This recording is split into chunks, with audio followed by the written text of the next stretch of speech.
few weeks' time, work will begin to restore one of Auckland's most historic entertainment venues. The St James Theatre has sat derelict on Queen Street for nearly 2 decades. But as Caroline Williams found out, the man behind its restoration is eyeing a bright new future. Damaged and dilapidated, the St James Theatre in the heart of Auckland City is a shadow of its former self.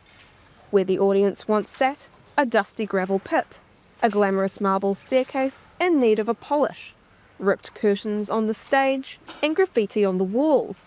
It's a sorry sight for a place that hosted Queen Elizabeth 3 times, but not for long, with the silence inside this nearly century-old building about to be replaced by the sound of progress. The restoration of the building, saving it, creating that legacy piece of cultural infrastructure that this building will be.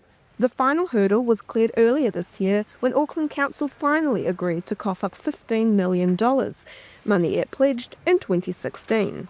Getting the funding over the line has been the biggest achievement, push and go starting. So it's kind of happening now. As we speak, things are getting delivered and sort of projects coming to life. For more than a decade, Steve Beilby has advocated for the theatre's restoration. He purchased the building in 2014 when he was just 29. There's been lots of challenges with this project, and I think some of them have sort of been local based and some of them have been sort of things that were more outside our control, like things like COVID. We all thought this was set up ready to go before COVID, and then COVID happens and it completely changes the game plan, and then we've got the post-COVID era which changed things again. But the race against demolition by neglect has been won.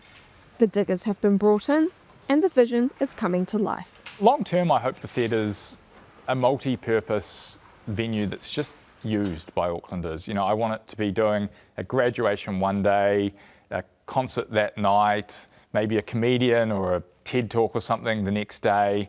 I think it's got to be flexible to be sustainable, and I think that's key. I think the St James is just such a special, unique place. It's irreplaceable. If we built a new theatre today, we'd never build it like this.